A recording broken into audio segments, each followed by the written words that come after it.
বিসমিল্লাহির রহমানির রহিম। আসসালামু আলাইকুম রহমতুল্লাহ। সুপ্রিয় শিক্ষার্থীরা, ক্রিয়েটিভ টিচিং মেথডের পক্ষ থেকে আমি মোহাম্মদ আতিকুল ইসলাম সুমন নিয়ে আসলাম নবম ও দশম শ্রেণীর অনুশীলনী ৭.১-এর প্রশ্ন নাম্বার ৩। এটা অত্যন্ত গুরুত্বপূর্ণ সম্পাদ্য। আমাদের বিভিন্ন পরীক্ষায় সম্পাদ্যটা আসে। দেখা যাক এটা কিভাবে অঙ্কন করা যায়। তো আসেন, শীর্ষ থেকে ভূমির উপর অঙ্কিত লম্বের দৈর্ঘ্য দেওয়া আছে, এখানে দুটি কোণ দেওয়া আছে, ত্রিভুজটা আঁকতে হবে। তো আসেন আমরা এখানে শুরু করা যাক। শীর্ষ থেকে ভূমির উপর অঙ্কিত লম্বের দৈর্ঘ্য। আমাদের পরীক্ষায় অবশ্যই আমাদেরকে একটা নির্দিষ্ট মেজারমেন্ট দেওয়া থাকবে। আমরা এখানে আপাতত একটা নির্দিষ্ট মেজারমেন্ট নিজেরা নিয়ে নিই। আমরা নিলাম উপর থেকে এ পর্যন্ত 5 সেন্টিমিটার বা 6 সেন্টিমিটার আমরা লম্বের দৈর্ঘ্যটা নিয়ে নিলাম। দুটা কোণ আমরা জানি, দুটি কোণ মানে আমরা 60 ডিগ্রি আর 45 ডিগ্রি বুঝি। যদি ওরা অন্য কোণ দিয়ে দেয় আমরা সেটাই দিয়ে নেব। তাহলে একটা 60 আর একটা 45। আমরা দুটি কোণ বলতে 60 আর 45 ডিগ্রি কোণই বেশিরভাগ ক্ষেত্রে আমরা অঙ্কন করে থাকি। তো আসেন 60 ডিগ্রি কোণ। 60 ডিগ্রি কোণ একটা নির্দিষ্ট ব্যাসার্ধ নেওয়া থাকে এটার। প্রথম ব্যাসার্ধটা ইচ্ছা মতো, ঠিক সেম মাপে যখন আরেকটা দেওয়া হয় তখন এটা কত ডিগ্রি হয়? 60 ডিগ্রি হয়ে যায়। এই 60 ডিগ্রি আর 45 ডিগ্রি গেলে আমাদের আগে কী করতে হবে? একটা লম্বা অঙ্কন করতে হবে। আমরা একটা লম্বা অঙ্কন করে নিচ্ছি। এক, ঠিক সেম মাপে পরপর 5টা বৃত্তচাপ। 2, 3, 4 and 5 হয়ে গেল আমাদের লম্ব। আর যখন এই লম্বকে আমরা 90 ডিগ্রি কোণ, আমরা যখন এটাকে সমদ্বিখণ্ডিত করব তখন আমরা পেয়ে যাব কত ডিগ্রি কোণ? 45 ডিগ্রি কোণ। এই 90 ডিগ্রি হয়ে গেল। এখন এটাকে আমরা সমদ্বিখণ্ডিত করলে আমাদের 45 ডিগ্রি আমরা পেয়ে যাব।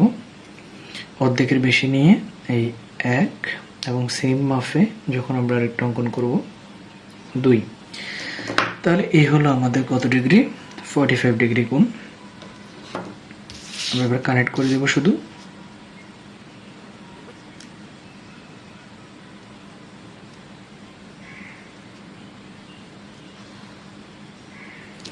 তাহলে সুপ্রিয় শিক্ষার্থীরা, এই হলো যে আমাদের মূলত মেজারমেন্ট। 60 ডিগ্রিটা আমরা কানেক্ট করে দিই।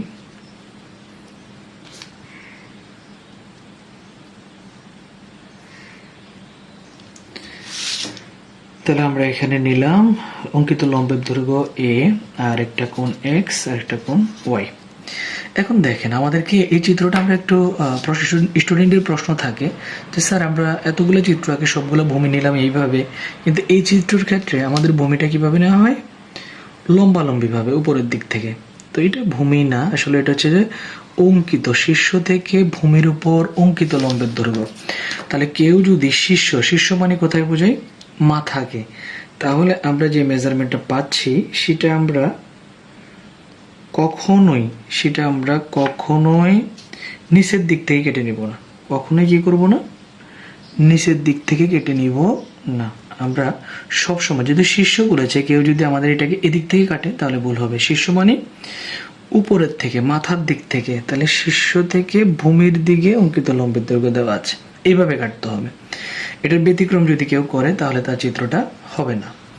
তা আসেন আমরা এখানে বলবো যে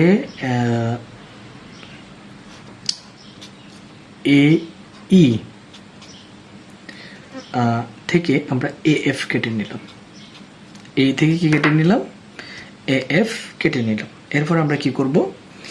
এই বিন্দুতে একটা লম্ব আঁকবো, এফ বিন্দুতে একটা লম্ব আঁকবো। এই লম্ব, আমরা তো লম্ব অঙ্কন করতে পারি। এই আমরা একটা ব্যাসার্ধ নিব লম্ব অঙ্কন করার জন্য। এরপর আমরা আমাদের লম্বটা আঁকবো। 1, 2, 3, 4 and সর্বশেষ 5। একটা লম্ব গেল। শিক্ষার্থীরা, ঠিক একইভাবে আমরা এখানেও সেম টু সেম আরেকটা লম্ব আঁকবো। দুটোটা লম্ব কি একই হতে হবে? লম্ব সবগুলা, পৃথিবীতে যত লম্বই অঙ্কন করা হয় সবগুলো একই হয়। মিস্টেক। তাহলে আমরা প্রথমত এখানেও সেম টু সেম একটা দিব। এরপরে এখানে 2,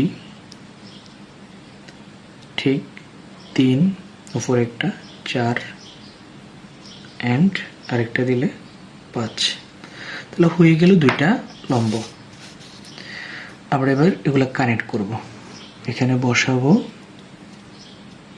বসাই আমরা কি করব, এটা এদিকে কানেক্ট করব। তাইলে এই হলো আমাদের প্রথম যে লম্বটা, আমরা এটা এখান থেকে এই একটা লম্ব পেলাম আমরা। ঠিক একইভাবে আমরা এখানে আমাদের দ্বিতীয় লম্বটাও কানেক্ট করে দিব এবং বর্ধিত করে দিব এখান থেকে এই। তাহলে আমার শিক্ষার্থীরা এটা বুঝতে পেরেছে আশা করি। আমরা এখানে দুটো লম্ব পেলাম এবং দুটো লম্ব আমরা কি করলাম, বর্ধিত করে দিলাম। এবার আসেন আমাদের যে কাজটা করতে হবে সেটা হচ্ছে যে শীর্ষ থেকে আমাদের এক্স কোণ আর ওয়াই কোণের সমান দুইটা কোণ এঁকে দিলেই আমার এই চিত্রটা শেষ হয়ে যাবে। তাহলে শীর্ষ থেকে একটা হচ্ছে এক্স কোণ আর একটা হচ্ছে ওয়াই কোণ, আমরা দুইটা কোণ এখানে এঁকে দিচ্ছি। প্রথমত আমরা বাম পাশে এক্স কোণের সমান কোণ এঁকে দিব। তাহলে এক্স কোণের সমান আমরা মেজারমেন্টটা নিয়ে নিলাম, নিয়ে আমরা এখানে উপরের দিক থেকে আঁকতে হবে। এই যে মাপটা নেওয়ার পর এইখান থেকে বসাই এইভাবে আঁকতে হবে। কেউ যদি এখান থেকে কেটে নেন তাহলে তার চিত্রটা কি হয়ে যাবে, ভুল হয়ে যাবে। তাহলে এ হলো যে আমাদের, আমরা মেজারমেন্টটা বসাবো, বসিয়ে নিচের দিকে কি করে দিব, কানেক্ট করে দিব। শেষ, নাম দিব বি।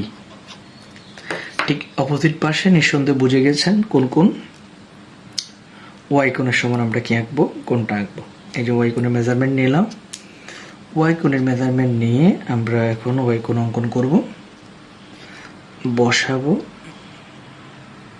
বসিয়ে এই ঠিক এবার পাশেরটা 45 ডিগ্রি নিব আমরা, পাশেরটা 45 ডিগ্রি, এই 45 ডিগ্রি মাপটা নিয়ে নিলাম। নিয়ে এখন আমাদের কাজ হবে এখানে বসাই, এই আমার 45 ডিগ্রি আমি এঁকে দিলাম। আশা করি আমার শিক্ষার্থীরা বুঝতে পেরেছে। এবার আমার কানেক্ট করা করব। আমি এখানে কি করে দিব, কানেক্ট করে দিব। এটা এখানে বসাবো, বসাই আমি দুটো পয়েন্ট আইডেন্টিফাই করে টেনে দিব, হয়ে গেল। নাম দিলাম কি, সি। তাহলে এটা আমরা দিলাম পি, আর এটার নাম দিলাম কিউ, এটার নাম দিলাম এম, এটার নাম দিলাম এন। তো সুপ্রিয় শিক্ষার্থীরা ডেসক্রিপশনটা বুঝে নেন। আমরা যে কোনো একটা শীর্ষ থেকে অঙ্কিত লম্বের দৈর্ঘ্য নিলাম, সেই লম্ব আকারে নিলাম এই থেকে আমরা শীর্ষ থেকে কেটে নিলাম এর সমান করে এ এফ, এফ বিন্দুতে একটা লম্ব, এই বিন্দুতে একটা লম্ব, এটাকে ফি কিউ নামকরণ করলাম আর একটাকে এম এন কে নামকরণ করলাম। দুটো লম্বকে আমরা বর্ধিত করেছি যদিও। এরপরে আসেন আমাদের এই বিন্দুতে আমরা এক্স কোণের সমান করে একটা কোণ আঁকি এম এ বি কোণ, আবার এই বিন্দুতে ওয়াই কোণের সমান করে আমরা একটা কোণ আঁকি এন এ সি কোণ। এ বি সি আমাদের উদ্দিষ্ট ত্রিভুজ। আশা করি আমার শিক্ষার্থীরা এটা স্পষ্ট বুঝতে পেরেছে। ধন্যবাদ সাথে থাকার জন্য। পরবর্তী ক্লাসের অপেক্ষায় থাকবেন। আল্লাহ হাফেজ। আসসালামু আলাইকুম রহমতুল্লাহ।